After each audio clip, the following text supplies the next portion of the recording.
Good morning, everyone. It is a pleasure. It is definitely a pleasure to be here with you all and to see so many new faces and old friends joining us on this final closing chapter of a journey that has been the BIOPAMA program in the Caribbean. As Fernanda said, this is a conversation. This is not a webinar. Although you'll be hearing a lot from us, hopefully it will be something that will inspire you, stimulate you, and encourage you to engage further as we continue our good work in the region when it comes to conserving nature and our natural resources. So without further ado, I would like to invite the Regional Director for IUCN, Mrs. Ursula Pereira, to bring some opening remarks. So Ursula, welcome and thank you for being able to join us. Of course, my pleasure. Thank you, Hyacinth, and good morning, everyone. I would like to thank you all for joining this amazing event and this gathering, this conversation. And I would like to acknowledge the presence of Mr. Quentin Paignaud from the European Union delegation to Barbados, Eastern Caribbean OECS, and CARICOM CARIFORUM. Welcome and thank you for joining us. Also, Ms. Helena Jeffrey Brown from the OECS Commission, my dear colleague Trevor Sandwith, Director from the IUCN Center for Conservation Action, and Ms. Teshi Baptiste from CARICOM. Thank you all for being here. And I want to also extend my gratitude to all our esteemed colleagues, our partners and friends that are joining us today at this event. Celebrating the legacy of BIOPAMA. With its more than 700 islands, the Caribbean region is globally recognized as a critical biodiversity hotspot. And though it represents less than 1% of the Earth's landmass, it is home to an extensive richness of more than 2.3% of the world's plant species, 75% of which are endemic, and almost 3% of the global vertebrate species. Yet, we know, and you know, dear colleagues, that this natural wealth is under threat, that the Caribbean faces growing challenges, including climate change, habitat loss, and unsustainable development, which places increasing pressure on this amazing ecosystem and the species and the biodiversity that sustain it. However, the Caribbean, and we know this historically, is not standing still. Recognizing this immeasurable value of its biodiversity, the region has designated 1,307 protected areas and counting, covering over 100 million hectares, including vital marine and coastal ecosystems that account for 20% of this area. So these protected areas are crucial for biodiversity conservation. They are key to build climate change resilience and are fundamental to the livelihoods, the well-being, and also the cultural heritage of the local communities that live in and around them. This aligns, dear friends, closely with the mission of the International Union for Conservation of Nature, which believes that a healthy and sustainable environment is fundamental to the well-being of all people. As a global union, IUCN works to influence, encourage, and support societies worldwide in conserving the integrity and diversity of nature, but ensuring that the use of natural resources is both equitable and ecologically sustainable. So on behalf of the IUCN and the Regional Office for Mexico, Central America, and the Caribbean, it has been a great honor to bring this mission to life in the Caribbean through the implementation of the Biodiversity and Protected Areas Management Program in close collaboration with the Joint Research Center of the European Commission. The second phase of BIOPAMA, funded by the European Union and the Organization of African, Caribbean, and Pacific States, has made a significant contribution to the long-term conservation and sustainable use of natural resources across 15 countries in this amazing region. As we reflect today on BIOPAMA's achievements, its impact is evident. We see improved management of protected areas. We see enhanced local capacities, better informed decision-making through knowledge management tools, and a strengthened sense of regional cooperation. These results demonstrate a collective commitment to advancing collaboration, data-driven approaches to biodiversity conservation in the Caribbean. And this is something, colleagues, that we need more than ever in these challenging times.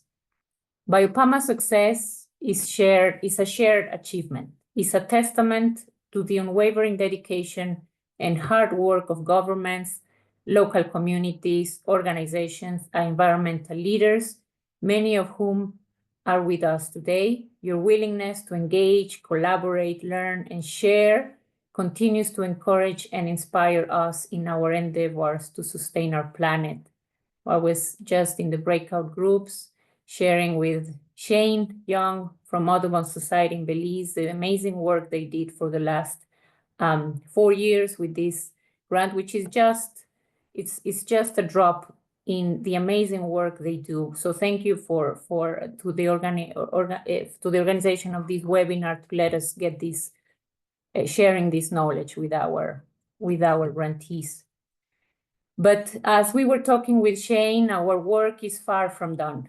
So we urge you to continue leveraging tools and the networks that have been established through BIOPAMA so that we make sure that its results are not just milestones, but they are the foundations to lasting and transformative change. Let us work now to achieve and to contribute in the achievement of the 30 by 30 target outlined in the Kunming-Montreal Global Biodiversity Framework, ensuring the effective and equitable management of the natural resources. And let us apply the knowledge and lessons learned reflected in the products we are launching today to guide the path ahead. Thank you so much to the European Union for having the confidence in and trusting IUCN's power of collaboration and expertise to lead and deliver on this program.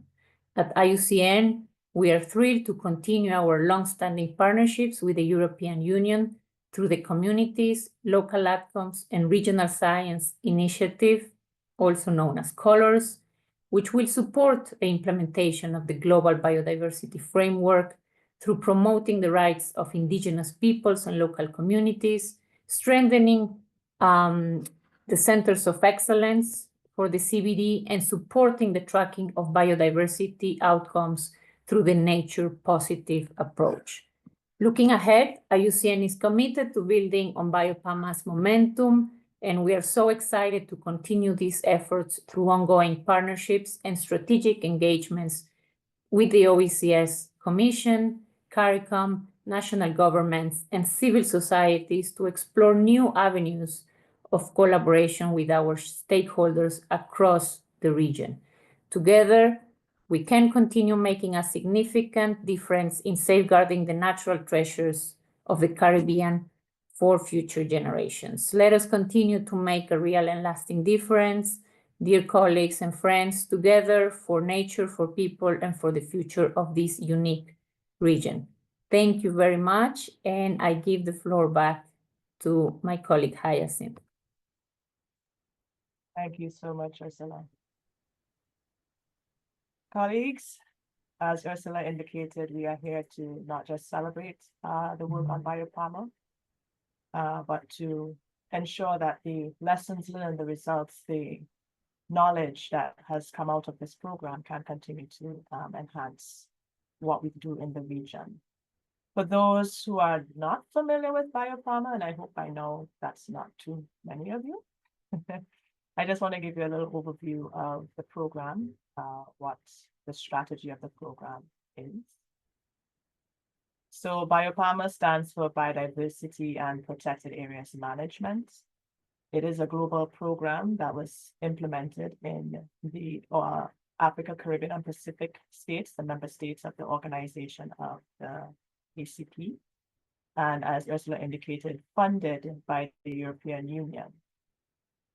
BIOPAMA has worked to strengthen the management and governance of protected and conserved areas in these regions through ensuring that the stakeholders have access to information and data through our regional observatories, that they have the capacity to utilize this information.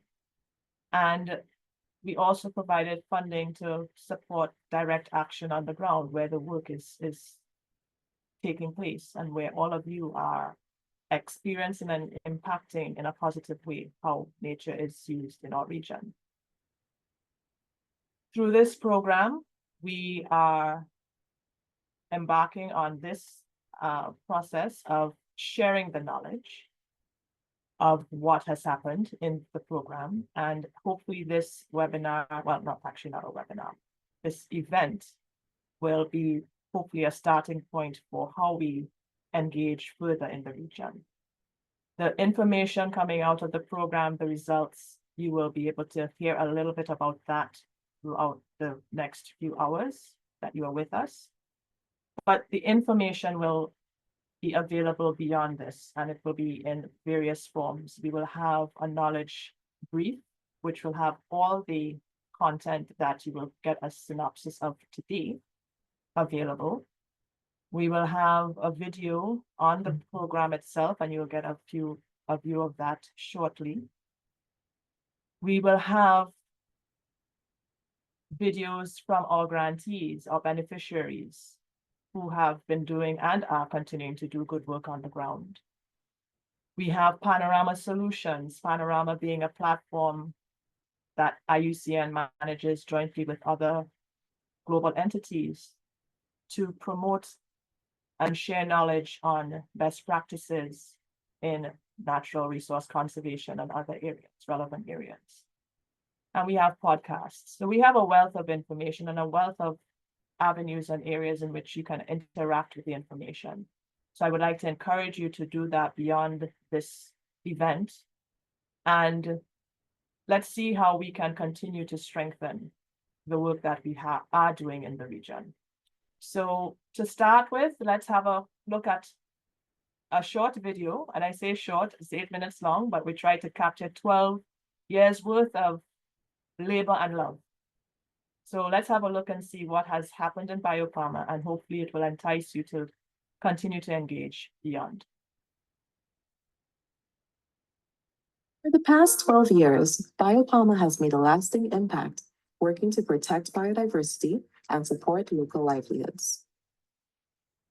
In this video, we will highlight BIOPAMA's remarkable achievements, developing innovative tools for data and information management, offering services that have boosted knowledge and capacity for planning and decision-making in protected areas, and showcasing how funding opportunities have helped drive site-specific actions and improve the livelihoods of communities that depend on natural resources. Stay with us as we take a closer look at the legacy of BIOPAMA's impactful work in the Caribbean. Jointly implemented by the International Union for Conservation of Nature, the European Commission's Joint Research Center, and the University of the West Indies in the Caribbean, BIOPAMA is wrapping up its work in the Caribbean after 2 successful phases. BIOPAMA has supported Caribbean countries in addressing the key priorities for better management and governance of biodiversity and natural resources. By providing a range of tools, services, and funding, BIOPAMA has empowered conservation efforts across the region, helping to strengthen biodiversity management in 15 countries.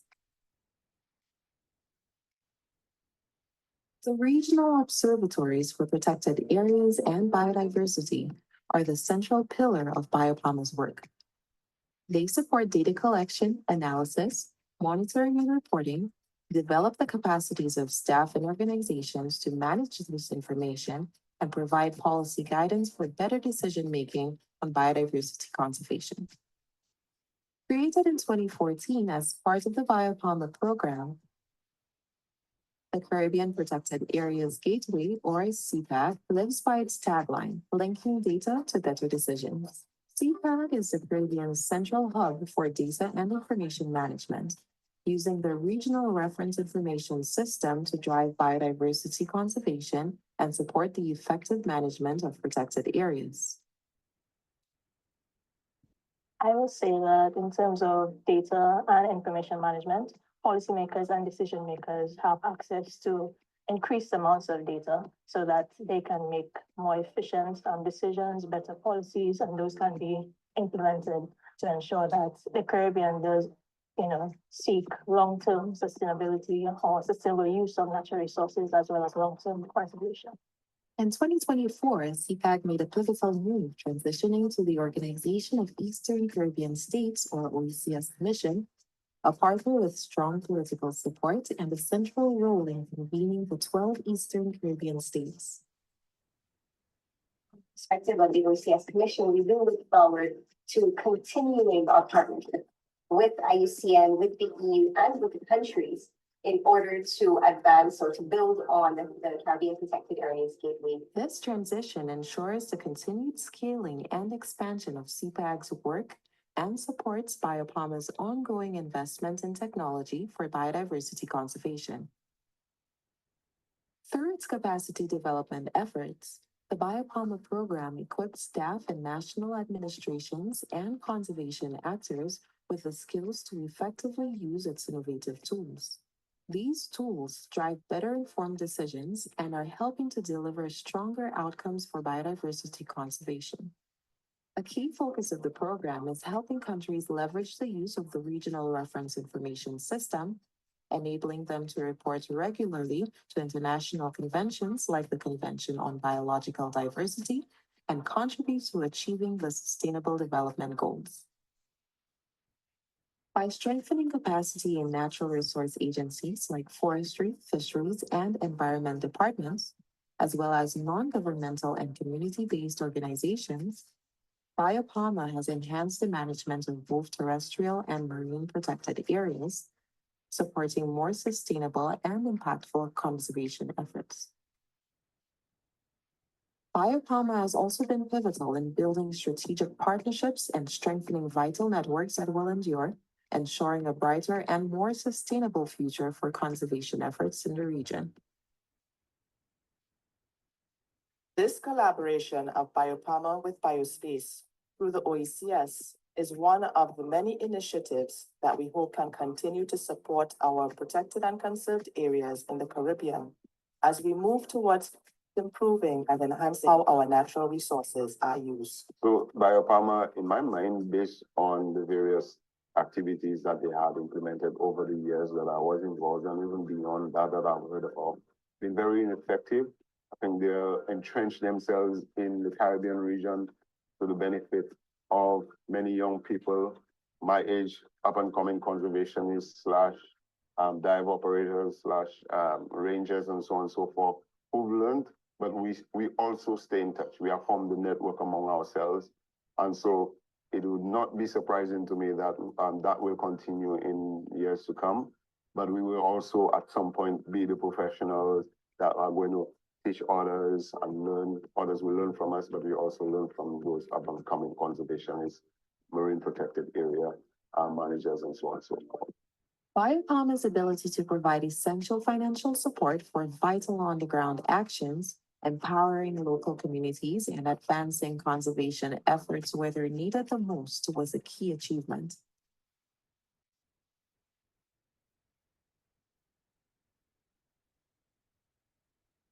The BIOPAMA Action Components offer targeted funding opportunities to address key priorities in sustainable use of biodiversity and natural resources in protected and conserved areas across Africa, Caribbean, and Pacific countries.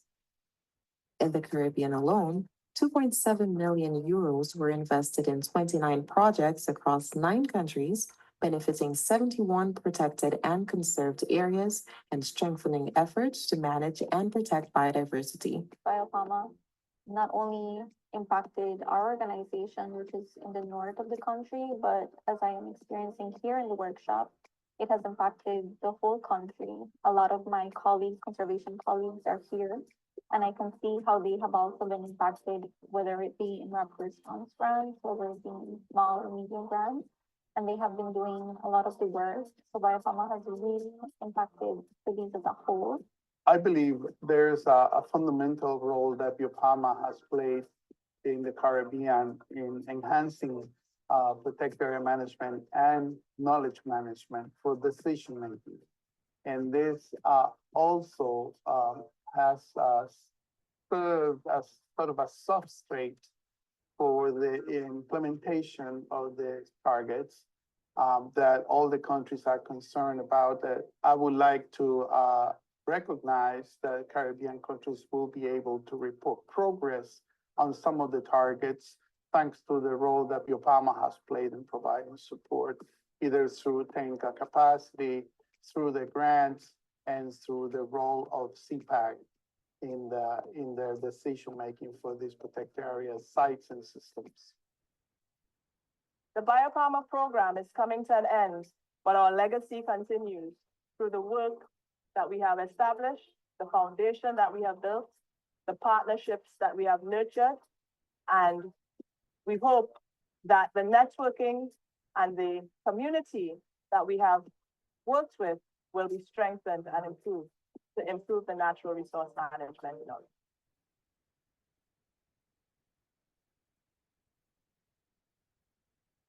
our Colleagues, what do you think? A labor of love, as I said, and this process that we have gone through within the last few months to reflect on what has been the legacy of BIOPAMA is what we are really able to share with you today. And so I would want to say at this stage, all that we present today is not IUCN's perspective on how BIOPAMA has impacted the region, but it is the perspective of all of our stakeholders, all our beneficiaries, and all of your input has been incorporated into what we share and what will be available hereafter.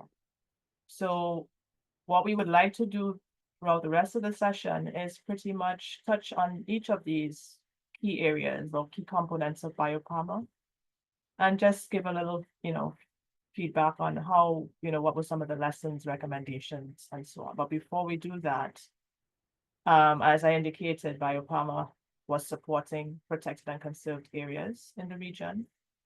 And one of the things that we were able to do within our knowledge management and sharing sessions with colleagues is to really delve deep into what are the issues, what are the challenges, what are the recommendations and opportunities. So for us in the Caribbean region, our colleagues reflected on what are the key challenges that they faced over the last 5 years when it comes to managing our natural resources and primarily through protected and conserved areas. And these 4 elements or these 4 areas came up as the main ones: policy, environment, environmental issues, human resources, and financial resources. And what does that really mean? In each of these categories, policy, environment, I think we're all familiar with our national legislation, regional frameworks, and the international frameworks that we all have parties to, or countries are party to. And some of the challenges that we find when it comes to managing these spaces is that there's a lack of coordination within countries and weak community engagement. There's limited information to inform decision making. And our government's priorities are not always aligned with managing and maintaining and sustaining our natural resources. Unfortunately, even though in our small island developing states or our big ocean states, whichever version applies or you relate to, our existence is really tied very intrinsically to nature. Environmental issues are no stranger to us in the Caribbean. Climate change has reared its head for the last 10 years, and through natural disasters up to last year has been impacting us. And I'm praying that this year will not be a devastating one as it was last year. Resource overuse, as I indicated, is something that is a challenge. We are tied to our natural resources. Our communities depend on these resources for existence. And those are the challenges that our colleagues are facing on the ground when it comes to figuring out how do we manage and use and maintain and sustain our resources. Human resources are an ever-ending challenge for any institution, and definitely for our colleagues in the environmental space. Staffing issues in terms of not having enough staff or not having enough qualified, capable staff, having them have the capacity that they need to do the work that is required. And financial resources. We will always be looking for funding, for ways to maintain and finance the work that we do. And unfortunately, when it comes to government allocations, as I indicated, government priorities, the environment is not a priority when it comes, at least it's not the first or second or even the third priority when it comes to allocation. So our agencies, our colleagues on the ground, community-based organizations, they all struggle to find and figure out ways to maintain and have sustainable financing so that we can ensure that nature can exist for future generations. And COVID-19 impacted all of us globally. This was a key challenge that impacted tourism, especially for our region, and most of our agencies and our communities depend on this income source. So that definitely was a challenge for our region that I can safely say we are recuperating and rebounding from very well. And hopefully that bodes well for us in the future. But what has happened is how do we actually start to overcome these issues? Because they will be with us. They are with us and will continue to be with us. So some of the lessons learned by our colleagues in terms of how they can start to overcome some of these issues. Enforcement and surveillance. So we're getting down to the community level and to the ground level really on how we should be working to improve the situation. Strengthening enforcement and surveillance and ensuring that our communities who are literally on the front lines with our natural resources, they have the capacity and the ability to use resources wisely and manage them. Building strong partnerships with legal institutions. There are many players in each of our countries that are involved in some way or have some impact on nature. How can we start to eliminate working in silos and working more together with each other? And in the case of those on the front line in these spaces, we need to empower our rangers and give them not just the knowledge, but the legal authority to enforce the rules and regulations that we have identified for our spaces. Community livelihoods, as I indicated, our communities are intrinsically linked to our natural resources. So how can we better utilize the local knowledge that exists? We go to school and we learn certain things, but when we come out into the real world, it's a totally different environment. And our communities and our stakeholders in those communities know a lot more than we think, and we need to give them a space to be able to actively engage and be involved in the process. And we need to leverage those skills and their interests and give them opportunities to be able to have a livelihood, earn a living, a meaningful living from the resources. Biodiversity monitoring. This is an area that gets very little visibility in our region. Ursula mentioned in her opening remarks that we are a biodiversity hotspot in the region. We have a wealth of endemic species known only to this region, and they all have a role to play. They are all valuable in our system and our ability to survive on this earth. However, we do not spend and invest enough in monitoring how these species are impacted. So engaging our local communities in this process, integrating socioeconomic elements into the process, building awareness and collaborating with agencies to use data. We are talking about having information to inform what we do.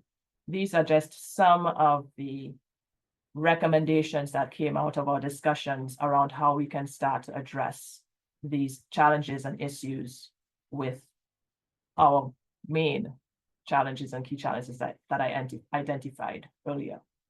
So I guess I would just ask one quick question. Does any of this resonate with you? Just a question for you to reflect on.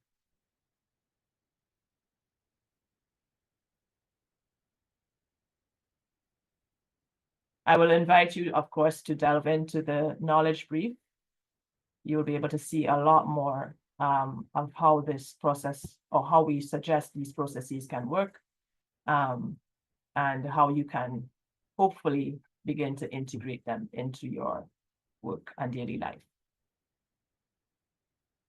Biodiversity management cannot happen without ensuring that our stakeholders have the capacity to manage. So BIOPAMA did focus on strengthening capacity in the region to better manage these spaces. We focused primarily on building individual and institutional capacity. We used a variety of modalities. We did in-person workshops, we did webinars. We focused on topics that hopefully were a priority to the region. And as Ursula indicated, we want to be able to be moving towards ensuring achievement of the 30 by 30 goal within the global biodiversity framework. And we tend to focus on how much percentage protection we have of our natural spaces. But the goal is more than just protection. How well are we managing these spaces? These are the things that BIOPAMA that aimed to bring awareness to in the region, and hopefully we can continue that process. So we worked with partners as well. We took every advantage to work with regional partners. IUCN is not the only regional organization working in the Caribbean. We have the Nature Conservancy, we have the United Nations Environment Program, Caribbean Environment Program, which is the Secretariat for the Cartagena Convention. We have the various organs of the CARICOM Secretariat, the Caribbean Regional Fisheries Mechanism. We have the Caribbean Biodiversity Fund. We have a wealth of entities working and collaborating in the region, and we took advantage of their presence, their work to enhance how we delivered on our capacity building efforts. So this graphic gives you a synopsis of some of the work we did in the region, and all of this information you will be able to interact with after the program. So I would like to, you're hearing a lot from me right now, but I would like to take the opportunity for you to hear from one of our beneficiaries, Mr. Augustine Dominique, and I invite him to bring his perspective on how BIOPAMA supported capacity building in the region. Thank you, Hyacinth. Colleagues, good morning. Name, like you heard, is Augustine Dominic. I come from this small community of Labrie village in the south of St. Lucia. And I've currently come full circle. I mean, when I started work with BIOPAMA, I worked with the Department of Sustainable Development in St. Lucia. And I say I've come back full circle because I'm now back in my community working with a small community foundation trying to coordinate environmental, social, and economic development in my community. It's a small non-profit that was established a couple of decades ago. So back to my engagement with BIOPAMA. And that initially happened, like I indicated, when I worked with the state sector, the Department of Sustainable Development between 2012 and 2020. The role I was in was that of protected areas management. And it was an assignment that included managing our World Heritage Site, the Peters Management Area. So all of that brought into play working to kind of give shape and voice to protected areas management in St. Lucia, while facing the significant challenge of ensuring that we maintained World Heritage status. So I was interacting with the Convention on Biological Diversity and the World Heritage Convention at the same time. So my interaction with BIOPAMA and how it helped face those challenges is what I will really be speaking to today. Because I had to develop creative strategies for firstly engaging community in activities geared towards creating awareness of maintaining World Heritage. But importantly, had to develop and implement pathways towards the acceptance of a systems plan for protected areas for St. Lucia. And while working with agencies to establish an acceptable framework for improved management of protected areas. The challenges faced within that scenario included limited resources, both financial and human, for implementing programs and activities, weak policy, there was actually a legislative and institutional framework, but it was not defined in a manner that supported effective protected areas management.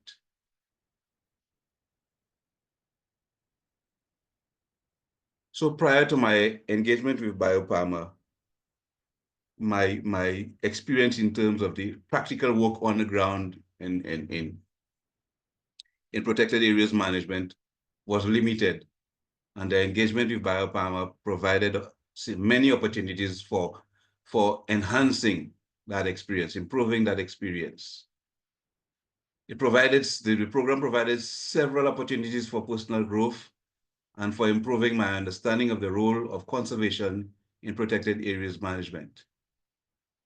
These opportunities included, but are not limited to: one, capacity building geared towards strengthening protected areas management.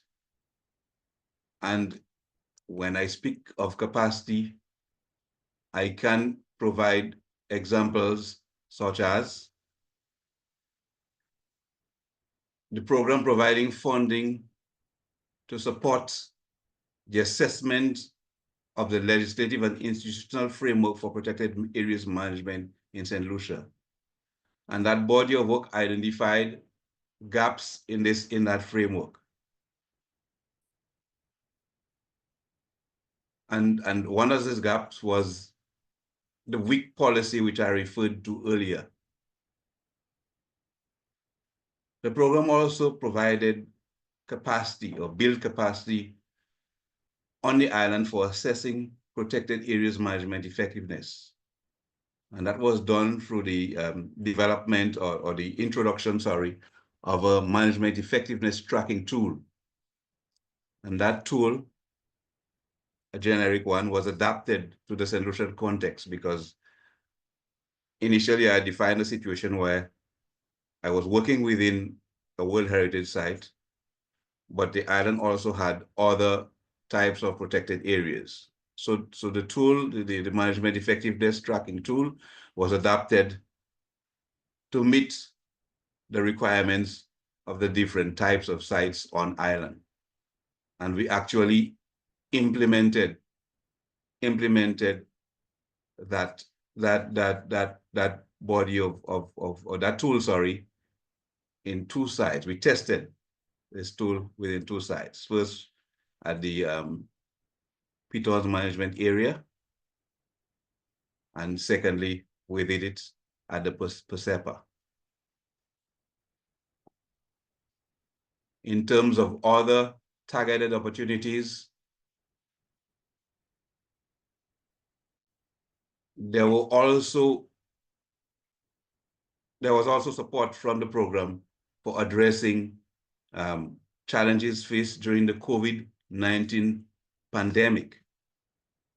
And by that time, I had moved on to working with the St. Lucia National Trust. And we all understand the challenges faced during the pandemic with limited resources. Many of our state agencies and organizations had to pause some of the work that was being undertaken, some of the important conservation work that was being undertaken. And the BIOPAMA program came up with this system of support where they provided grant funding to allow those organizations and state agencies to continue their work, to build capacity, to continue the data collection that is critical to understanding biodiversity and protecting biodiversity. That happened with the rapid response grants, the Caribbean phase version of that during the COVID-19 pandemic. Another important area of support, which was referred to earlier, was the opportunity that was provided for strengthening the region's capacity and ability to record data and to make data available for decision making.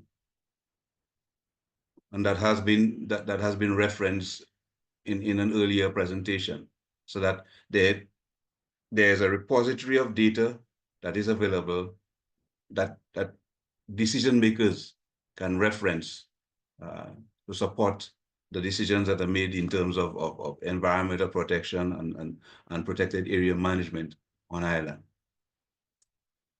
Very importantly too, there were significant opportunities for networking and continuous learning and the creation of knowledge, new knowledge. We've heard that the Caribbean is an area where we have critical biodiversity, and the opportunities created for knowledge and new learning in that sphere were tremendous during the implementation of the BIOPAMA program.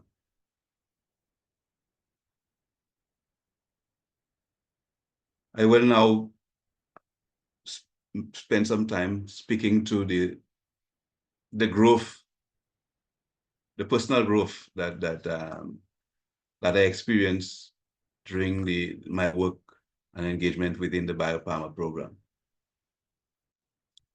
And I want to reference some of the capacity building initiatives, the knowledge and skills for undertaking the protected area management assignments, the opportunities provided to assess protected area management effectiveness. I think that is critical, because out of that process, one can determine the strengths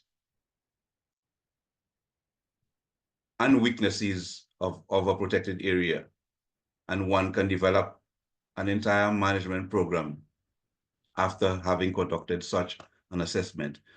And I think in terms of foundational work, that is critical. On the BIOPAMA, resource allocation was not limited to working within MPAs.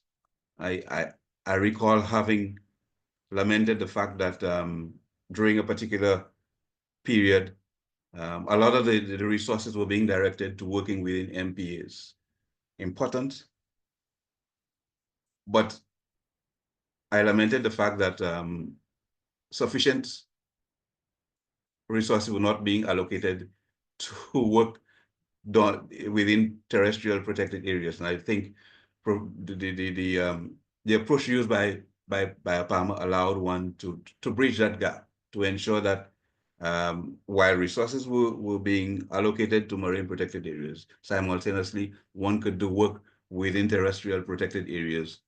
And I remember indicating at a particular gathering that was one of the strong points of the BIOPAMA program.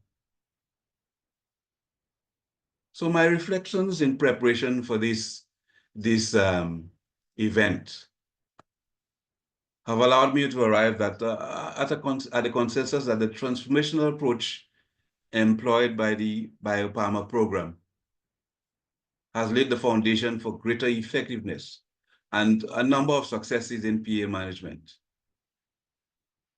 I think it has established some building blocks. These building blocks that are clearly laid out in a series of interventions and workshops, both at the individual island level and supporting networking at the regional level. The grant-making phases provided opportunities to use some of the tools that were developed during these workshops. We now have our regional observatory, and we heard earlier that the OECS office is working with the BIOPAMA program to ensure that this continues. And that is part of the legacy of BIOPAMA.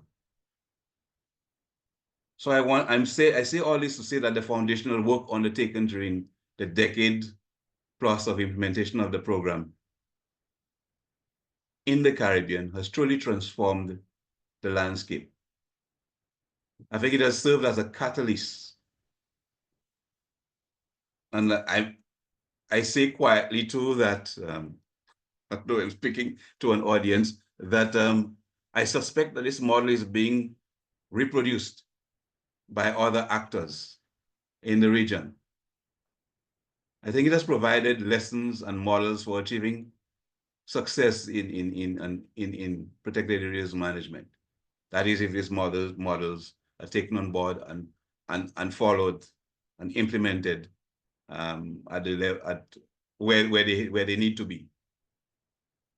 This foundational work represents a preparation, a launching pad, and a lasting legacy for the current BIOPAMA program in the Caribbean. I think it's a legacy that we must build on.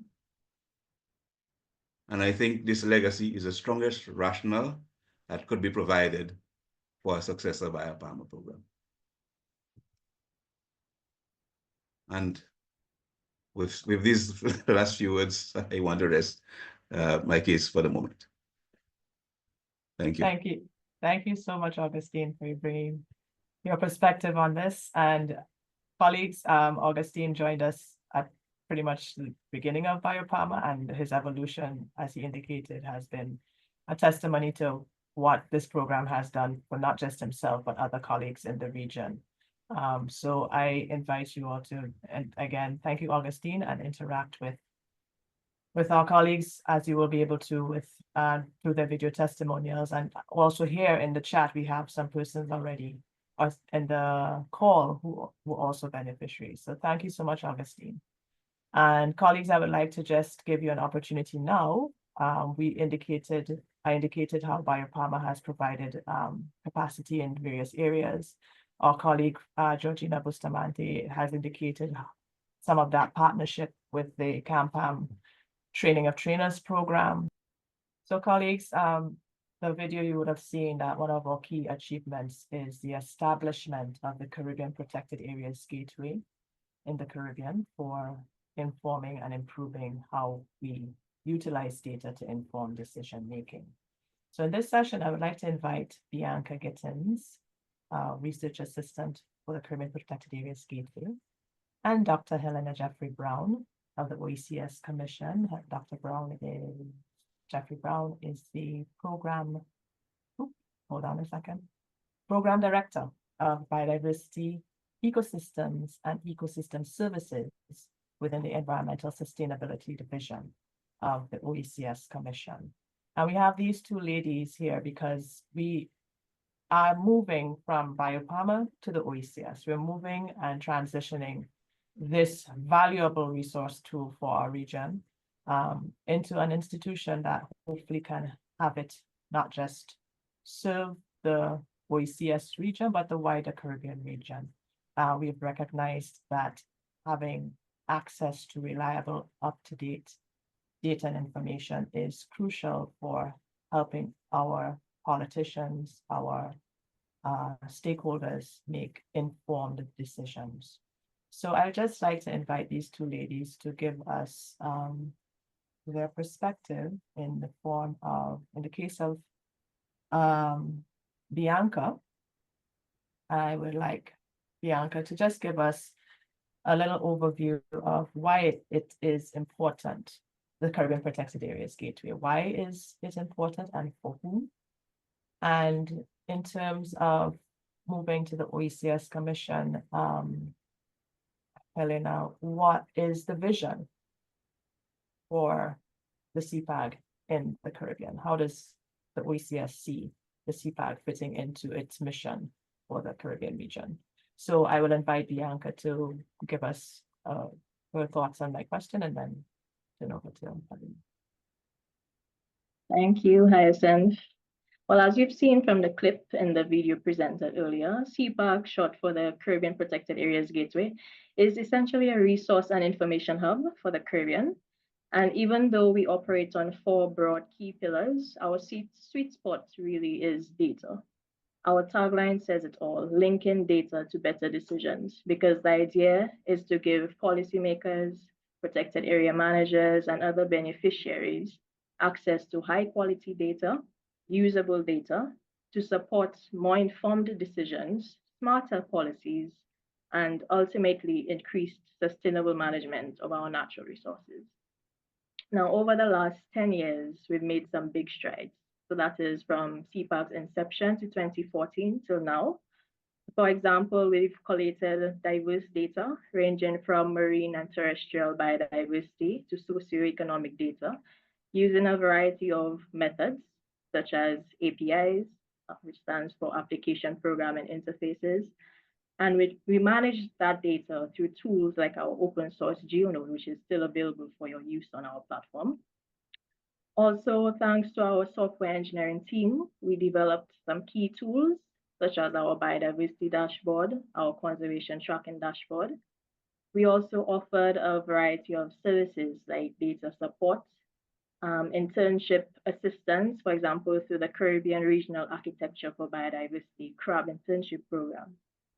And finally, we built several strong partnerships which contributed to the growth of the CPAG, in which we would like to say thank you. The partnerships with national NGOs, governmental agencies, regional partners such as the OECS, the CARICOM Secretariat, as well as international partners such as UNEP, WCMC, and even the Nature Conservancy. And we look forward to building more collaborations in the future under the CPAG OECS arrangement. Now, while CPAG was previously hosted by the Center for Resource Management and Environmental Studies, CERMES, at the UE Cable campus, we realized that the university lacked both the mandate to collect official biodiversity data, as well as the political influence to drive regional buy-in. And as a result, we've decided to transition to the OECS Commission because we've realized that they offer greater political traction, long-term sustainability, as well as alignment with regional frameworks. And this move creates opportunities for stronger partnerships and support from key organizations such as the IUCN Caribbean Biodiversity Fund, whether it be through funding or even technical expertise. So we hope that this isn't just a relocation from one institution to another, but really a step towards building a resilient regional consortium of partners to support and sustain the CPAG. So in the meantime, and I know all of us would like to know, Helena from the OECS, we are all curious to know how soon can we expect the OECS CPAG arrangement up and running? We've also learned that CPAG success hinges on having the right resources, so human, financial, technological resources. And we've realized maintaining existing human capacity is essential so that the institutional knowledge as well as the technical experience isn't lost in the transition. So for example, a major component of CPAG is its web platform, so all the tools and dashboards we've created. And the maintenance and upkeep and development of this platform requires a competent and efficient software engineering or programming team. So I would like to pose this question to Helena. How does the OECS plan to support CPAG in terms of acquiring resources going forward? Another lesson has been around data access, and we've learned that bureaucratic delays, the concept of sensitive data, and even a culture of data hoarding remain real challenges in the region even today. And we need more standardization in how data is collected and shared. So again, a third question to the OECS, how does the OECS plan to address these challenges associated with data accessibility? And lastly, in terms of communication, we've realized that the dissemination of information is extremely important because CPAG has been present on platforms such as LinkedIn, Instagram, YouTube, Facebook, and these platforms have helped us reach regional audiences and brought awareness to our tools. We've also built valuable networks through participation in global events like the SIDS4 conference held in Antigua last year. And we know that the OECS Commission has its own communication networks as well as its in-country network. So Helena, lastly, how will CPAG's communications be integrated into OECS's outreach networks? Helena, over to you. Okay, thank you, Hyson. Thank you, Bianca, for your question. So I will start with Hyson's questions, if that's okay, because we start with just the overall vision. So, of course, OECS envisions the CPAG as the Biodiversity Center of Excellence, and it will sit within the OECS Regional Environmental Information Ecosystem. Now, this environmental information ecosystem was actually mandated within the OECS Council of Ministers meeting several COMS meetings ago. So we have that mandate said by the ministers that this is what we have to do to support the member states within the region. And therefore, under the COLOS project, the CPAG will receive additional support to do a variety of things. Some of you mentioned already, such as serve as a central hub for the biodiversity knowledge management to strengthen skills and capacity for protected area management, very important. Support evidence-based decision-making at national and regional levels. We've been longing for access to data so we can make decisions, not only the politicians, but also the civil society. Augustine spoke about having data in a place where he could access it. Yes, this is what this is about. So, and also enable monitoring implementation for progress towards meeting the global biodiversity targets, also targets within the St. George's Declaration and other international commitments. So it's not only tied into, we need this platform, and we need this place so we can have knowledge stored, and not only stored, but analyzed and worked upon, and people have access to it so that we can make decisions, so that we can move forward and improve the work that we're doing in the conservation, in restoration, in reversing biodiversity loss, because it does matter having actual ground truth, science, evidence-based data, which will allow for proper decision-making. And so therefore we expect to resume, the CPAG is expected to have full platform functionality, including enhanced integration with both the national and regional systems, because in our mandate, there'll be a regional environment information system along with each member state having their own national environmental information system. We hope to provide data and decision support tools for state of environment reporting and biodiversity monitoring, offering technical and capacity building support by governments and civil society. This is important, especially under the Escazú Agreement. Many of our member states have ratified the Escazú Agreement, and Escazú Agreement says you need to ensure that there's full transparency, open access for everyone to have access to data to make sure that we are working towards the goal of reversing biodiversity loss. And then, of course, we expect to expand, as I indicated before, services under the COLUS project for implementation of biodiversity strategies under the Global Biodiversity Framework and the other Rio conventions. Now, how soon, Bianchi said, how soon? We want to know, when are we going to get this done by? We say we always coming. Okay, so estimate by the end of this year, by the fourth quarter of 2025, we hope to have everything fully operational under the OECS stewardship. But that's contingent on the funding and recruitment timelines. But everything is on a path, right? So we are at the stage now. We are progressing. We are doing the partner agreement between with COLUS, with IUCN. And then once the funding is received to operationalize and hire the staff and the infrastructure, that's expected around August 2025. And then, of course, completion of procurement and administration process estimated September, October. So therefore, to give us some room, we're thinking by the fourth quarter, hopefully, of this year, we intend to be running, because it's not only, it's important to have CPAG and all the other data platforms all working in unison to do the work that we intend to do under the OECS. And then you would ask a question regarding in terms of human, financial, technological resources going forward, what's going to happen here. So, of course, we plan to integrate CPAG within the REES, the Regional Environment Information Ecosystem Framework, leveraging the existing ArcGIS system. We allocate resources from COLUS initiative for the staffing, infrastructure, capacity building, system upgrades. We will collaborate with IUCN and continue working with the UE, of course, and other partners for ongoing technical, scientific, and advisory support, because man is an island. We need our partners.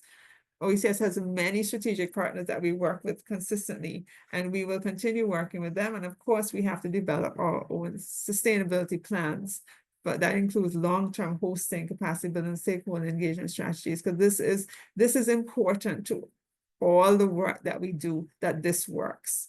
We realize that BIOPAMA is giving us their beloved child, which is CPAG, and it's for us to make sure that that child grows and lives a long, healthy life and has children of its own. This is the plan, And then we're asked about the data, challenges associated with data, because we know that, parties are concerned who has access to the data. There's always bureaucratic delays.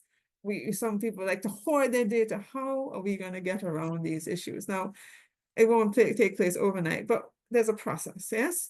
So we first plan to address these challenges through establishing clear data governance protocols within the regional environment ecosystem and information ecosystem, including access control and data sharing agreements, and also drawing on existing draft standards or protocols that maybe CARICOM has and our other partners have, so that because they're already data sharing agreements in place, but we plan to use them and see what else is out there to work through this process.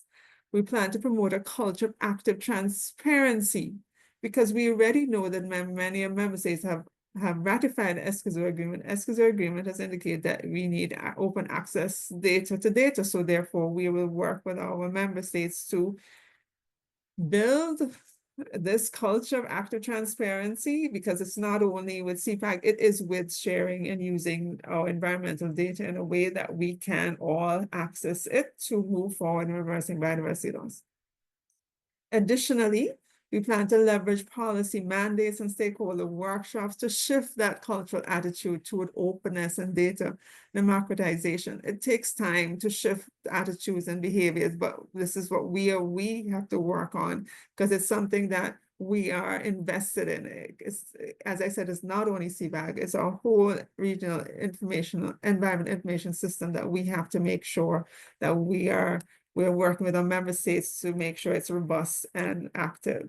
And then, of course, we will want to develop interactive visualization tools and dashboards to increase public engagement with environmental data. Because remember, always in the back of your mind, we have the Escazú Agreement and we ratified, many of us ratified, many of our member states ratified it. So we have to keep that in mind. Data has to be readily available and open. Including, so it's not only the Escazú Agreement, but we also have to report on a state of environment report, and we have to do that also for our council and ministers and other large fora. Now, in terms of communication, yes, this CPAG will definitely be part of our general communication strategy, and that would include our knowledge platforms, our outreach and knowledge platforms, including our websites, the RES portal, all of our social media, be supported through regional engagement. We'll be working in quarterly stakeholder meetings, webinars, policy briefings. We'll be enhancing our collaborative knowledge products, such as dashboards, story maps, videos, and training materials. And of course, we always need our partners to make anything that we do successful. We'll be amplifying the work by partnering with CARICOM, UNEP, IUCN, ECLAC, and other stakeholders to ensure broader regional visibility. So I hope I have answered your questions more or less, and I'm open to answering more. Thank you for having me. Thank you, Elena. Thank you, ladies. Very comprehensive. I really appreciate the responses and the engagement. Colleagues, this is my open invitation to you all to engage with the OECS Commission as we move the CPAG into their regional environmental information architecture. This is something that is supporting our region. We don't have anything in place. We have platforms here, there, and everywhere, and now we're looking to try to consolidate. So I invite you all as data providers, data users, data collaborators. This is an open invitation to let us begin advancing this process in the region under the OECS Commission primarily, but I'm going to extend it to the CARICOM Secretariat, who is now the CBD's Center for Technical and Scientific Cooperation. So they have a role to, again, have a broader coordination of our work in the Caribbean region. And so I invite all of us to support these two bodies as they move forward in guiding and coordinating how we work in the region. So ladies, thank you so much for providing us with a little bit of insight on the CPAG and how we see it working in the future. And I invite colleagues to engage with us as we go forward. Over to Maria. Thank you so much, Bianca, Elena, and Hyacinth.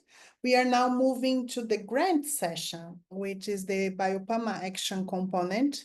And for that, I will invite Tori Brian Carton from BIOPAMA to introduce the session.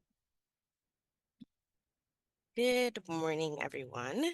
I'm Tori Brian Carter, and I'm the Technical Officer at IUCN.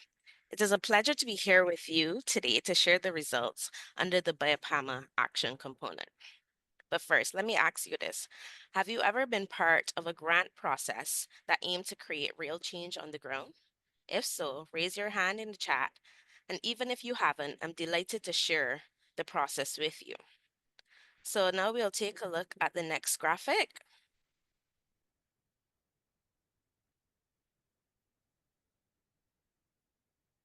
So this graphic walks you through each step of the grant cycle, from the launch of the call of the proposals to the proposal assessment, and finally to the implementation and capitalization phases. We like to think of this as the behind the scenes of how it all came together.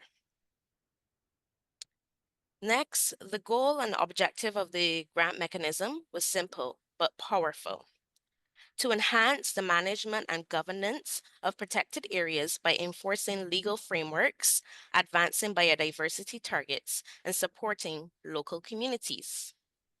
So if you look at the figures here, there were 5 calls for proposals under the BIOPAMA action component in the Caribbean. There were 4 types of grants: small, medium, and rapid response, and 2.7 million euros was allocated across 71 protected and conserved areas. So who benefited? Across the 9 project countries, We reached 7,766 local community members, of which over 4,500 women were involved. For the grant implementation periods, previous slide, range from 5 months to 2 to 3 years, and the funding amounts range from 20,000 to 400,000 euros. And of the 147 proposals submitted in the Caribbean, 29 projects were approved for funding. So we'll take a short look at the snapshot of the grant's financial status. This next graphic provides an overview of the funding allocations broken down by the country, the grant type, and the type of protected area within the region. For the next graphic, I ask you to take a minute to review it and see if there are any trends that stand out to you. So the action component empowered grantees to align with the global biodiversity framework by achieving site-level goals for better conservation outcomes. We partnered with 21 NGOs, 5 government agencies, and 1 university. However, next time we hope to scale further, reaching community-based organizations and the private sector through public-private partnerships. On the next slide, we will look at the key insights to strengthening the grant mechanism. So during the October workshop, we looked at what worked, what didn't, and how the IUCN grant mechanism could be improved. We identified the challenges, highlighted good practices, and developed clear recommendations for each category. So I will go through briefly all of the recommendations per category of the grant mechanism. So under the applications and contracts, it was recommended to implement an automated notification system for project status updates, to conduct regular system checks to prevent data loss, ensure broader dissemination of the calls for proposals, and host sensitization sessions for those applicants. We would also recommend to offer language support and allow submission in multiple languages, as the primary languages under the action component were English and French. Introduce a scoping grant to help smaller organizations refine their proposal and shorten the approval timeline for quicker project initiation. Under the capacity building category, we recommended to provide training and technical support to partners to strengthen their capacity. We encourage mentorship programs and peer learning to enhance skill transfer and to ensure capacity building efforts aligned with long-term project sustainability. For communication and visibility, it was recommended to define communication roles and responsibilities at the start of each project and to include a dedicated communication budget in these project proposals. We also recommended to grantees to invest in equipment such as cameras and drones to enhance the documentation of their work on the ground and to develop a clear communication plan outlining visibility strategies and tools. The next 3 categories are monitoring and evaluation.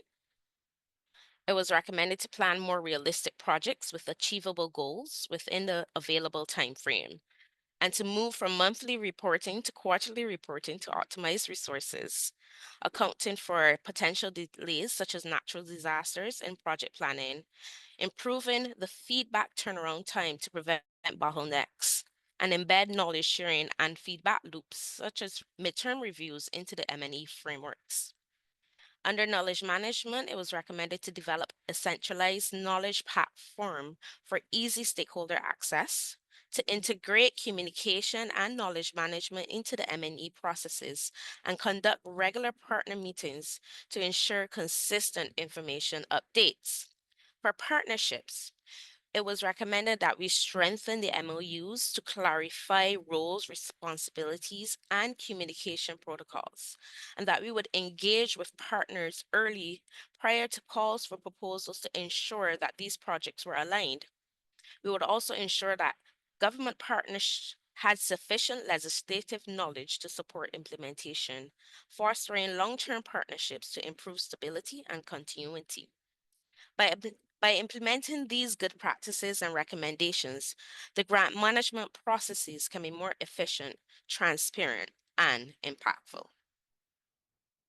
So, if you would like more on these details, they will be the full details will be available in the knowledge brief, which we will share with you after the event. Now for Thank the you. best part, sorry, we will hear from real voices from the ground, and I'm thrilled to invite two amazing grantees to share their experience with you. They will share the outcomes and what this means, what this work for conservation means in the region. Thank you, Tori, so much for this overview. And now we can invite Ruleta, please. Ruleta Camacho Thomas, she's from Antigua y Barbuda. She was in the process with us, was a grant and is an authority in the Caribbean. And we would like to hear the outcomes and a bit of your experience also with the grants, if you may. Yes, good morning, everyone. I'm hoping everyone can see me and can hear me. I'm Ruleta Camacho Thomas. I'm the Climate Ambassador for Antigua and Barbuda, and I am the Deputy Parks Commissioner of Antigua and Barbuda's only managed and oldest protected area. It's almost older than me. We are 44 years old this year, and it's a brilliant success of integrating living in an area and managing natural resources. So for us, BIOPAMA is very, very important for us with respect to the outcomes. The first outcome that I'll deal with is the improved management of protected and conserved areas. And one of the central achievements of the BIOPAMA action component has been the enhanced management of protected and conserved areas. Thanks to the grant support, parks like ours were able to develop and update management plans and gain access to critical data and tools to guide conservation planning and improve decision making. 58 protected and conserved areas access essential information, management information. 36 sites completed MET tools, including the NPA, which allowed us to better evaluate and refine our management strategies. Next slide. With respect to the second outcome, which is strengthening, monitoring, and patrolling systems, the National Parks Authority benefited from that as well. And one of the key outcomes was the reinforcement of monitoring and enforcement across protected and conserved areas, including us. We proudly say that.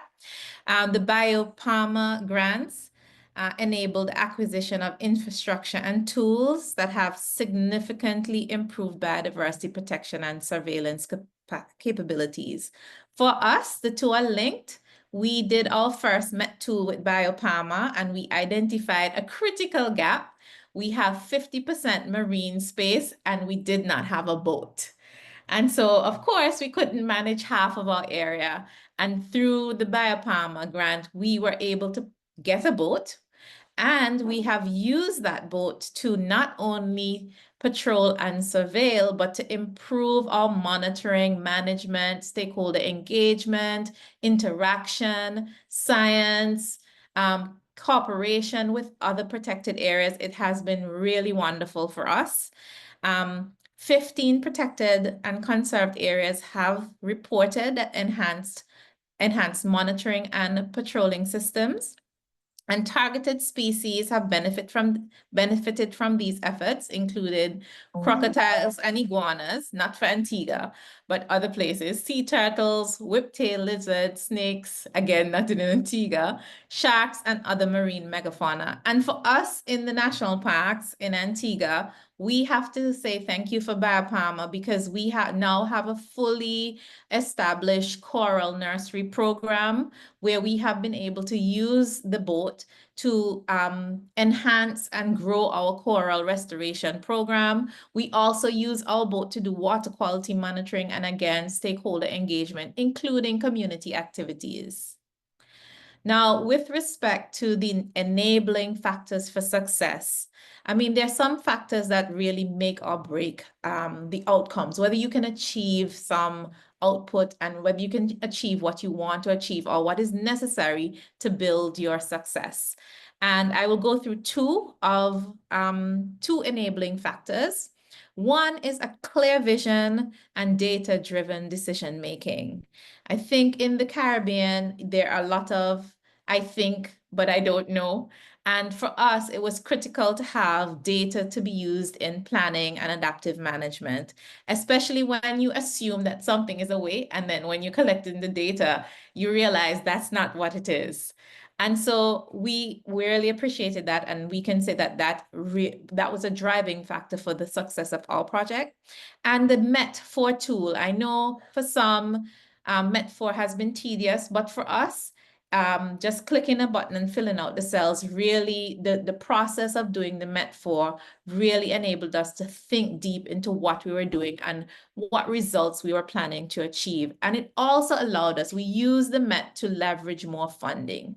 Even just having the MET tool without a management plan allowed us to leverage additional funding to support our work. Sites also need to be empowered with data to set realistic targets that are aligned with our needs. Sometimes we are thinking that we know what's best, but sometimes you have to use the data to actually understand what is necessary for enhancing your conservation goals. And needs assessments, we use the needs assessment to prioritize our interventions. The example is the boat. This was our critical need and we prioritized that and we were able to show the results. And the second enabling factor that I would like to go through is the issue of enhanced enforcement and monitoring capacity.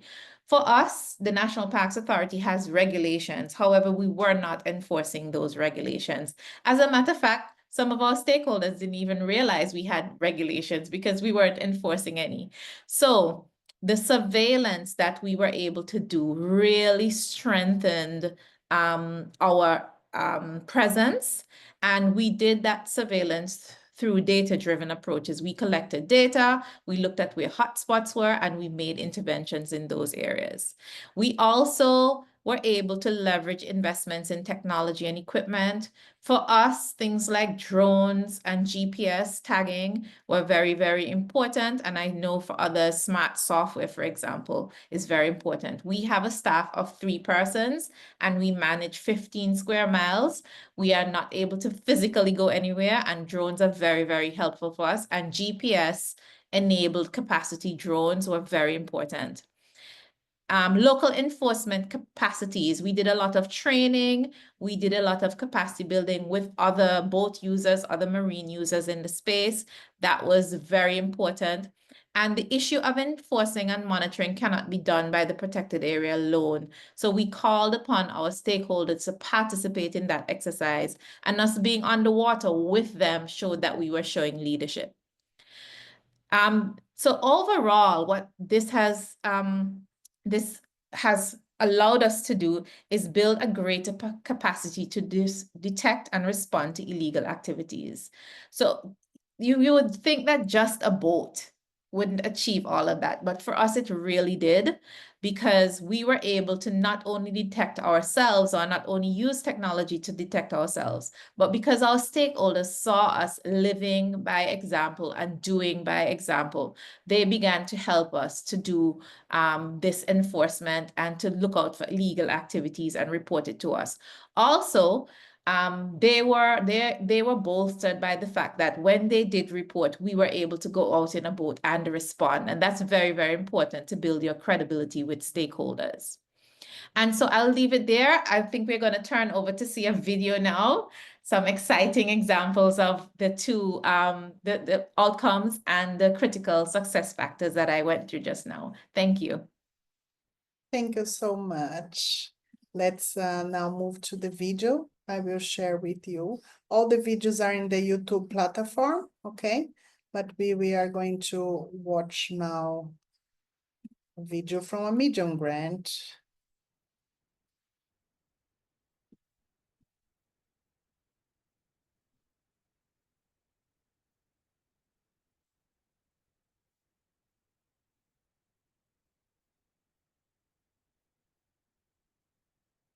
So we designed the project around the management effectiveness tool and how to score better. So it looks at community, it looks at the protected areas, but I think there are some really crucial good star elements, such as we've now established local advisory committees so that communities have ways to interact.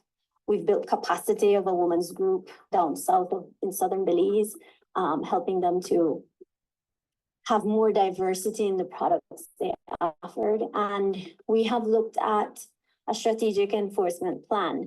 This project was designed 2018, implemented 2019. And like you said, we have community, we had education elements, and that went on complete lockdown. And people, the schools, for instance, weren't receiving people until long after. So it had challenges. There's nothing beats in person, right? I mean, we talk about Zoom and using Zoom, and it's great if you know everybody in the meeting and you can move quickly through agendas. When you come to an event, you get familiar with other people. And one of the things in protected area management in general is we're not that special. We like to think we're special, but there's a lot of commonalities when you're dealing with communities, when you're dealing with enforcement. I think something that we all struggle with, and I think a big part of why this whole workshop was set up the way is that we're not very good at telling our stories. We're very good at doing the work, and we are focused and we put our head down and we jam, right? We're like little ants going, and we work really well, but I don't think we know how to blow our own horn. We don't know how to celebrate a lot of our accomplishments. So when you're forced to sit down and think about it, which is what the whole panorama case study is, highlight what's the great parts of your project. We do struggle a bit. And I think if in retrospect, I think that is something that we need to put more effort into. And I think it's something that really shows the donors that you're using the funds and that there's great impact that can come out of the work.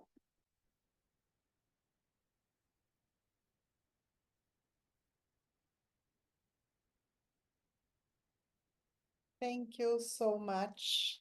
And now we are going to invite Travis Graham from Jamaica to share with us other outcomes that come from the grant component of BIOPAMA. Over to you, Travis. Hello, pleasant good morning for some, afternoon for others, to everyone. My name is Travis Graham. I represent the Aracabessa Marine Trust. We're based in Jamaica, and let me just use this opportunity on behalf of my entire team to say a big thank you to BIOPAMA. We applied for the Rapid Response Grant, and it was at such a critical juncture in our lives as marine protected area vanguards, because at that time the pandemic had come, and the government through the National Fisheries Authority had cut all subventions to marine protected areas. There are 20 of us. At that point, it was 18. And this was really devastating because, when a lot of persons lost their jobs, especially where we are along the tourism sector, a lot of persons saw fishing and recreational fishing as an opportunity to get food, to get fish, to, support their households. And there was almost a run on sanctuaries. Many persons just turned to sanctuaries, and not having any support income, or wardens or teams that were really demotivated, they lost confidence. So with the grant from BIOPAMA, we're able to rebuild that confidence. The grant supported salaries for our staff, given that we no longer receive subventions. It also gave us an opportunity to, just reimagine what our development focus will be as a sanctuary, given the shock, and how we will go forward from a long-term perspective in terms of structuring our framework for managing our marine protected area mechanism. And at that point, we looked at, implementing digital patrol systems and just transitioning from, just the wardens coming day to day, doing their patrols, but now to scale up to this digital platform using GIS technology to map our patrols and to build a capacity of our team in the use of these digital technologies. And, importantly, we decided that, we could no longer put all our eggs in one basket and really depend on the government subvention. We had to be creative and find alternative income options so we could generate our own income and find new ways of generating income. So whenever there was a shock like this and the government decided to pull back on subvention, we weren't in a position to not carry out our operations effectively. So as it relates to some of the outcomes that I want to mention in relation to BIOPAMA, one of the outcomes would have been increased social and economic benefits. And we would have seen where BIOPAMA would have fostered ecotourism and income generating activities through the various entities that would have applied for the grant. And this would have aided in enhancing community resilience and financial sustainability. So we would have seen where programs such as the Be a Ranger for a Day, eco-tours, and gift shop were launched through the BIOPAMA projects. We saw where locals were trained in apiculture, hospitality, and tour guiding, because our protected areas, they are really a resource. And for many of us, while we focus on the protection of these spaces, BIOPAMA allowed many groups, including ours, to look at how we can turn this resource into a income generating initiative to support the livelihoods of our team, to put more visibility on the marine protected area, to create more knowledge products so persons could learn about our protected and conservation areas and be environmental stewards. For us particularly, we were able to benefit from staff salaries, other entities, insurance cover to ensure continuity of the operations. For us primarily, we had a dive shop here in Jamaica. We started a dive shop in 2019, and our customer segment primarily for the dive shop was mainly tourists, right? And through BIOPAMA, we realized that with the pandemic that, tourists were no longer coming. We had the dive shop. When the Ministry of Tourism allowed for these tourism entities to reopen, we didn't have much of a customer base. So we had to shift our customer focus to more locals. And through the BIOPAMA, we were able to pull in resources to get more video and photographic content and to do a local campaign. So, I want to say importantly for organizations, it is critical that we start looking in the direction of not being totally dependent on, just one source of income, but importantly to start utilizing many different opportunities to generate income from multiple sources to support the work that we're doing. Critically, through the BIOPAMA, because we manage a marine protected area, it's a fish sanctuary. So through the dive shop, we were able to get a lot of underwater pictures, a lot of underwater videos, and we developed a campaign for how we're to utilize the content, and then we implemented the campaign. So for us, since that point, we have been getting a lot more locals coming to our dive shop to be certified. We have been getting a lot more locals coming to our dive shop to basically benefit from the excursions. And our dive location, which is within our marine protected area, has become so much more popular. We have persons from overseas and local coming here.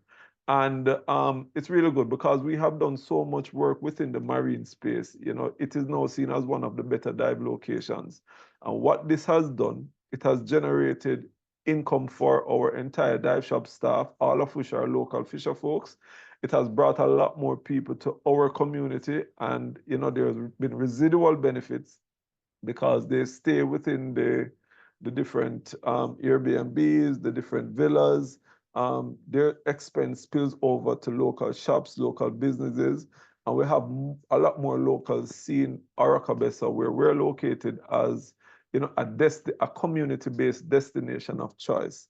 And, you know, with the resources provided by BIOPAMA, we were able to shift our focus to the local customer base. So, you know, I just want to note importantly, MPAs must create sustainable financial mechanisms to generate income and create sustainable income through their MPAs by the development of knowledge products, excursions, and creating local content. Now, as it relates to this outcome, we can see that through the BIOPAMA, through the various grants, we saw protected and conservation areas enhance their social and economic benefits. We have seen where over 6,700 people with enhanced social and economic benefits from BIOPAMA, over 4,500 women with enhanced social economic benefits through BIOPAMA, and over 45 communities with enhanced local and social and economic benefits through BIOPAMA. So the grant facility has done wonders for the region, and it has allowed so much economic benefits to a household, a lot more livelihood opportunities. So, you know, kudos to the team for facilitating the resources to allow for such an important outcome. The other area of outcome would have been strengthened monitoring and enforcement. And we would have seen where advanced tools such as drones, GPS, and smart software were utilized to enhance monitoring systems across 15 protected areas. Examples would have seen where protected species like sea turtles, crocodiles, and sharks were better tracked through grants received from BIOPAMA. In St. Lucia, especially, we had gone to St. Lucia for the conference. We got a first-hand view of the fact that they had rangers who were hired to curb illegal activities, and this is a big challenge regionally with providing adequate labor, admin, and oversight resources to support effective management of protected areas. You know, before going to that conference in St. Lucia, I thought the issue was really just in Jamaica. But, you know, given the opportunity to network with so many other grantees, I realized it really is a regional issue where, you know, as protected areas, we're doing so much work, but we don't get the support that we desire from the government, and the support that is really needed, because our protected areas are really critical to the biodiversity within the space. And though tourism is such a big contributor to our GDP in the Caribbean, you know, a lot of the tourism products are ecotourism products, so they still have a direct link with our biodiversity. So the protection is really important, and, you know, it's kind of difficult to understand why this natural link isn't being made, and oftentimes we feel like we're alone in the woods carrying out the work that we're doing. All right. Another thing we saw where regional collaboration improved enforcement across various countries, and this was brought up through the conference in areas such as Belize and other areas. In Jamaica, we saw reduction in illegal activities. And in other countries, they saw a reduction in illegal activities to foreign reserves through improved capacity and data-driven policies. At our protected area, we were able to upscale to digital patrolling technologies for the marine protected area staff.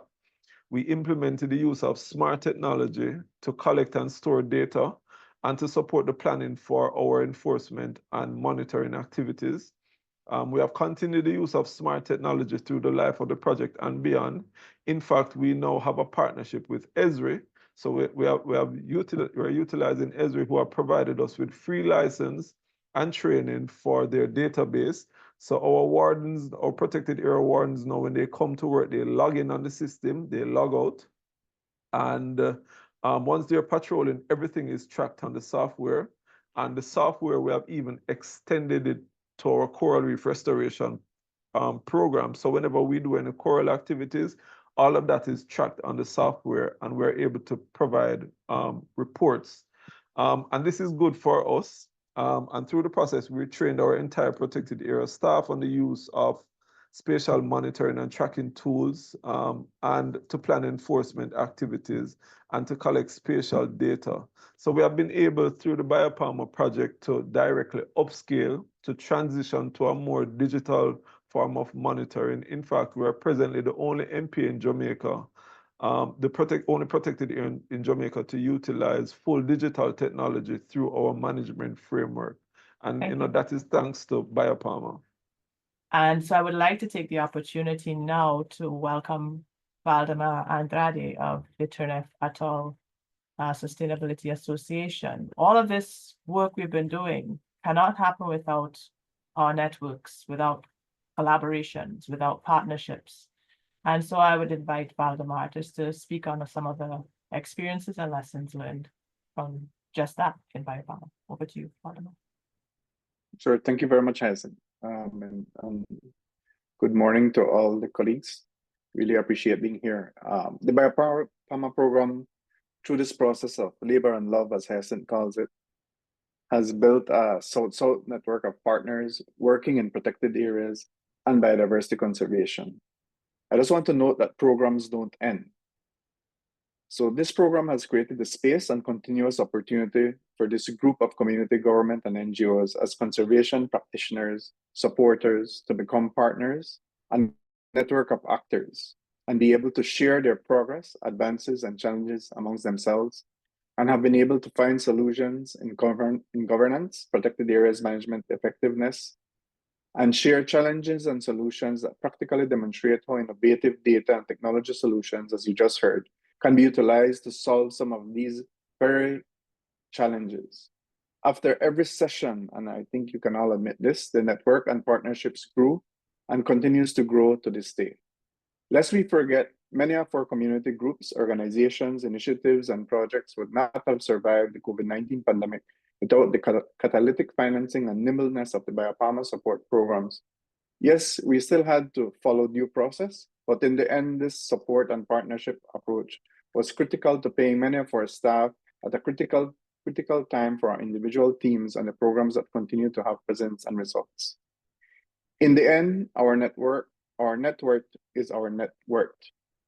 As individually, it is difficult to operate in our little silos and corners of the world, but together we have been able to share experiences, support each other, inspire change and on the ground and some policy changes.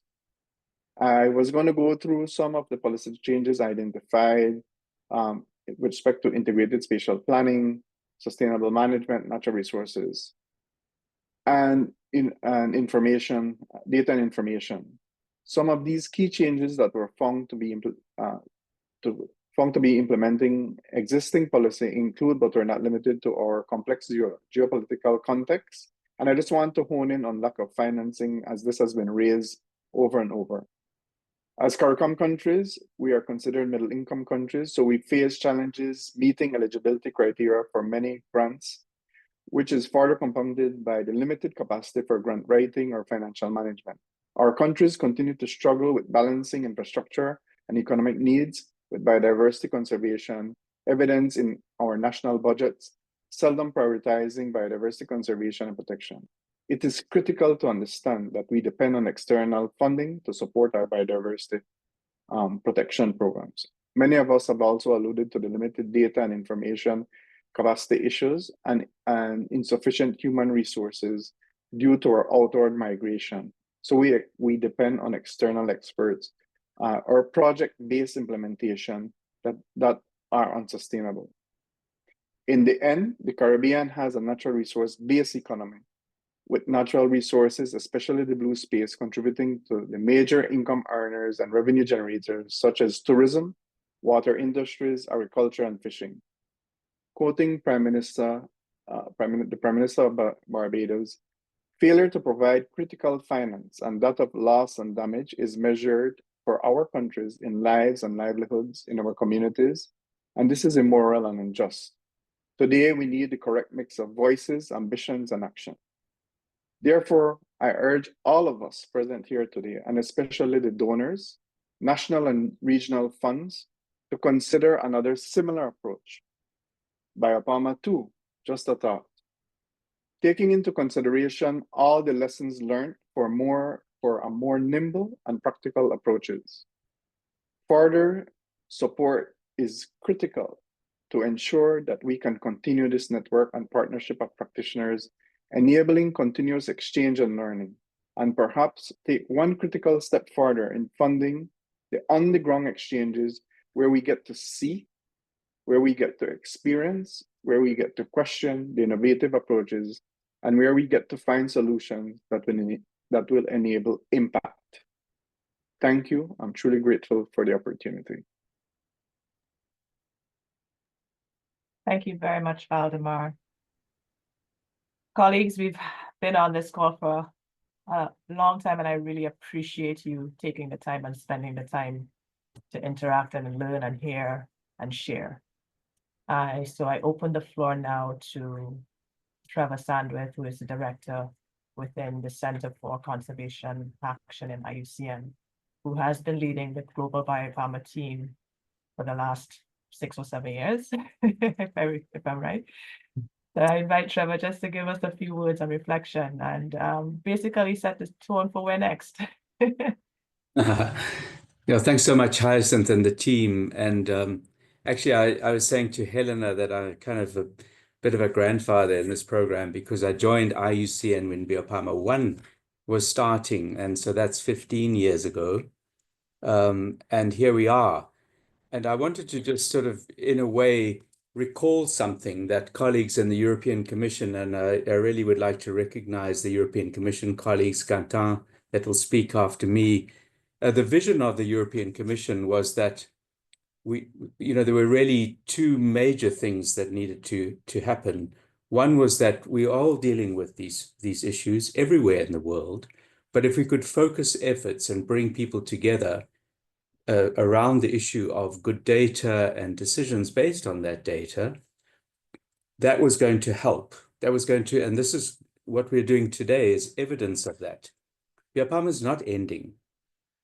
It started something, and this is going to continue, Helena, with your help and with others that are taking the legacy forward. The legacy is for the future, not for the past.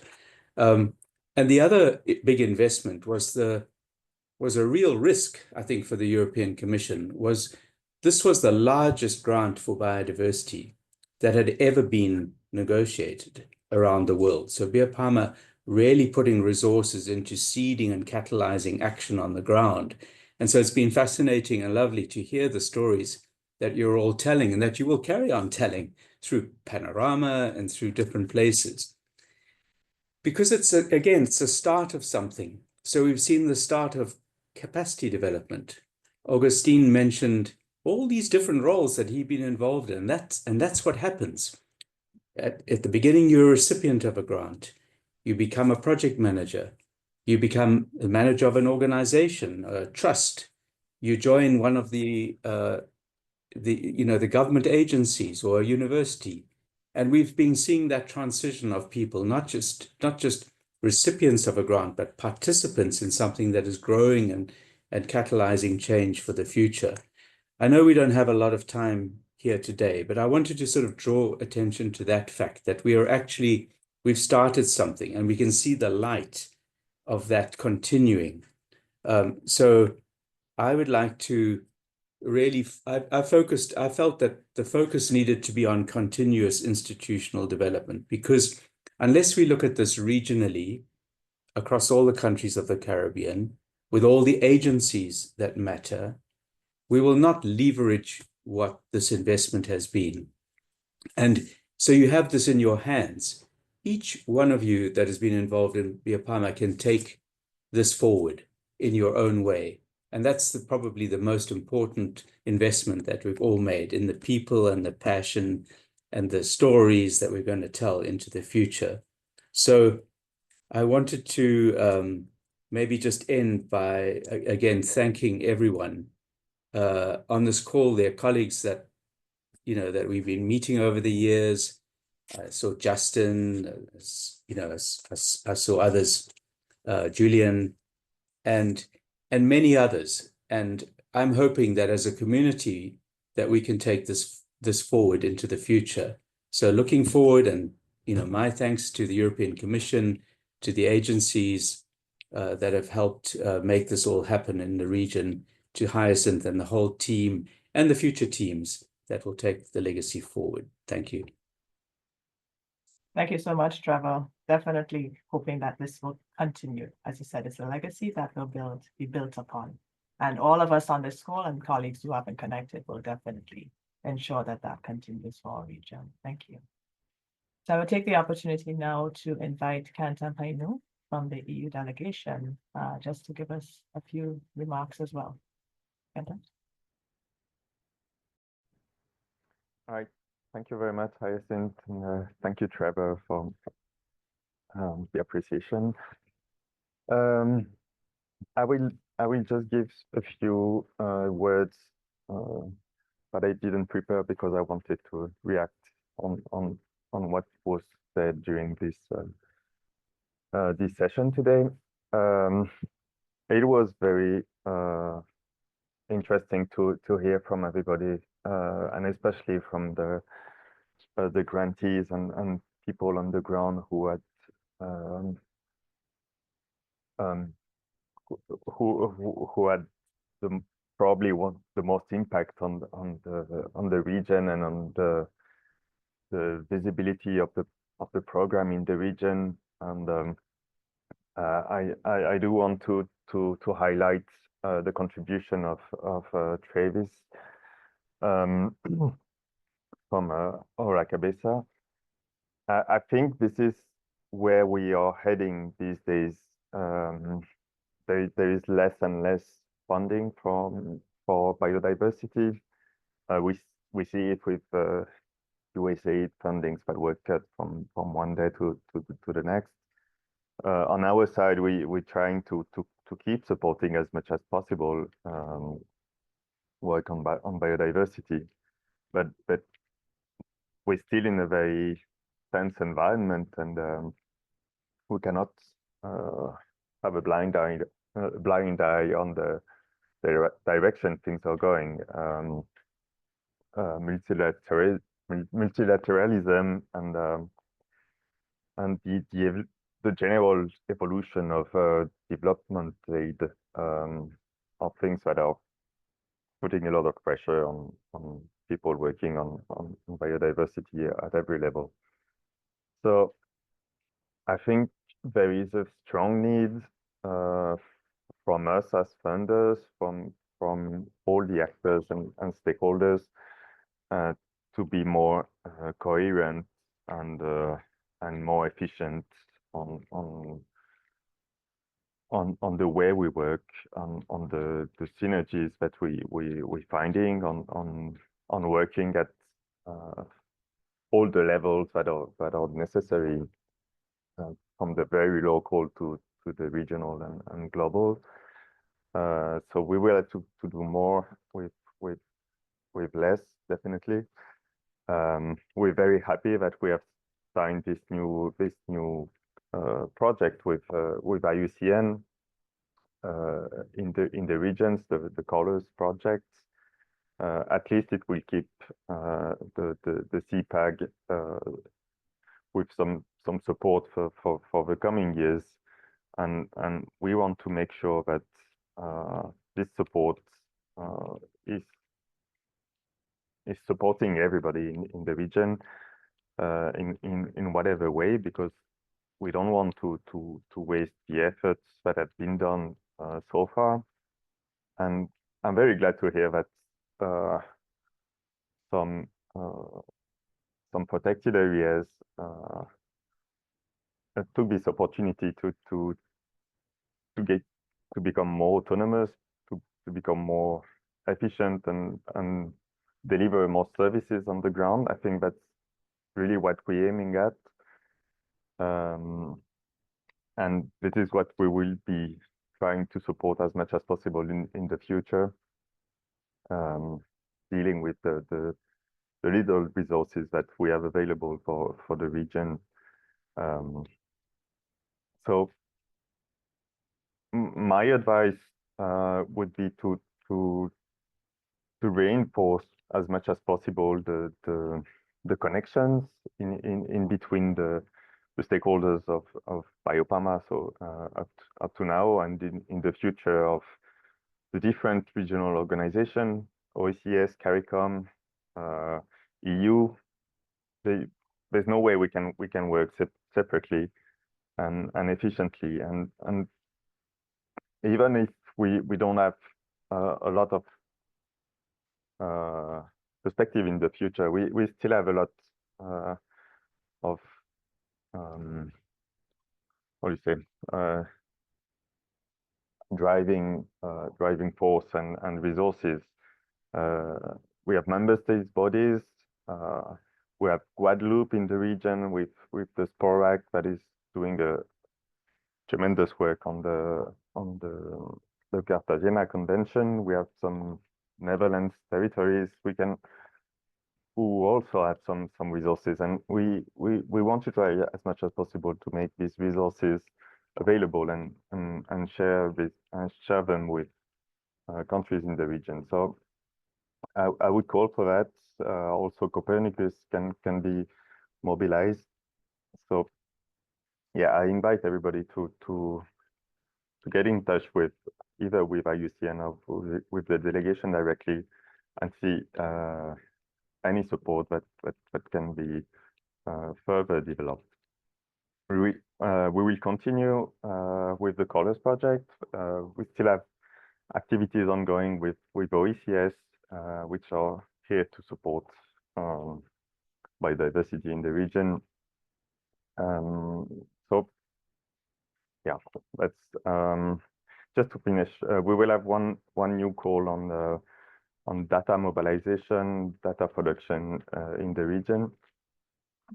It will be advertised on the EU delegation website in Barbados and social networks. So have a look at it, and I will share it with you also whenever I have it. All right, thank you very much. I don't know if we have Luca also, the head of the Green Partnership in the region, who wants to say a few words. Otherwise, I will thank very much Hyacinth and Tori and the IUCN team and the CPAC people. It's very heartwarming to be working with you and to see so much conviction. And the same goes to everybody present. It's a real pleasure. All right, I stop here. Thank you. Thank you so much, Kanta. I think Luca stepped off the call, but we really appreciate the support coming from the EU delegation and definitely look forward to collaborating further in the region, as you mentioned, through Colors, which is the project that we will be implementing alongside the OECS Commission as an implementing partner. And IUCN is here to stay. We do have, and I'm happy you mentioned the overseas territories. We speak of the Caribbean, and unfortunately, because of how funding works, we end up being segregated. So the overseas territories don't get to work very closely with the CARICOM countries, independent states, but we have funding, we have resources that would bring us closer together. The Best Life 2030 program is also being implemented by IUCN in the Caribbean region, and that's another funding entity. So we do have opportunities, colleagues, to continue collaborating, continue building on the work that has come out of BIOPAMA as a legacy. And you will be receiving, after this call has ended, the recording of this event, but also an invitation to have an evaluation of the event and then also be able to interact with the content directly that you were introduced to here. So I really take this opportunity to say thank you to all of you who stayed with us throughout the entire event. I hope it was useful. I hope it was inspirational. I hope you learned a lot. I hope you are inspired to continue working in this lovely region we call home. And this is not goodbye. This is see you later. And looking forward to engaging with all of you in some way, shape, or form in the future. So thank you so much. And have a good rest of the day. Have a good evening to those who stayed with us late. Thank you, Trevor. Thank you, Kantan. Take care, colleagues. Thank you so much. can open your mic and your cameras to say goodbye in your own language to close with a Bye. nice Thank photo. you. Hi, thank you. Thank you. Thank you. Hi, It was a thank Thank you so great. much. Thank you. Bye. Au Take care. revoir. Congratulations to the Bye. team. Les voy a ver. Gracias. Bye, everybody. Congratulations, Bye. Hyacinth and You, team. bye. Thank you. Yes. Nice to see Looking you, forward. Justin. Yeah, nice to see everyone. Hey, Congrats, Justin. BIOPAMA team. Wow, well represented. Yes, yes. Take care, everyone. Take Bye care. bye. Bye. Bye. Bye.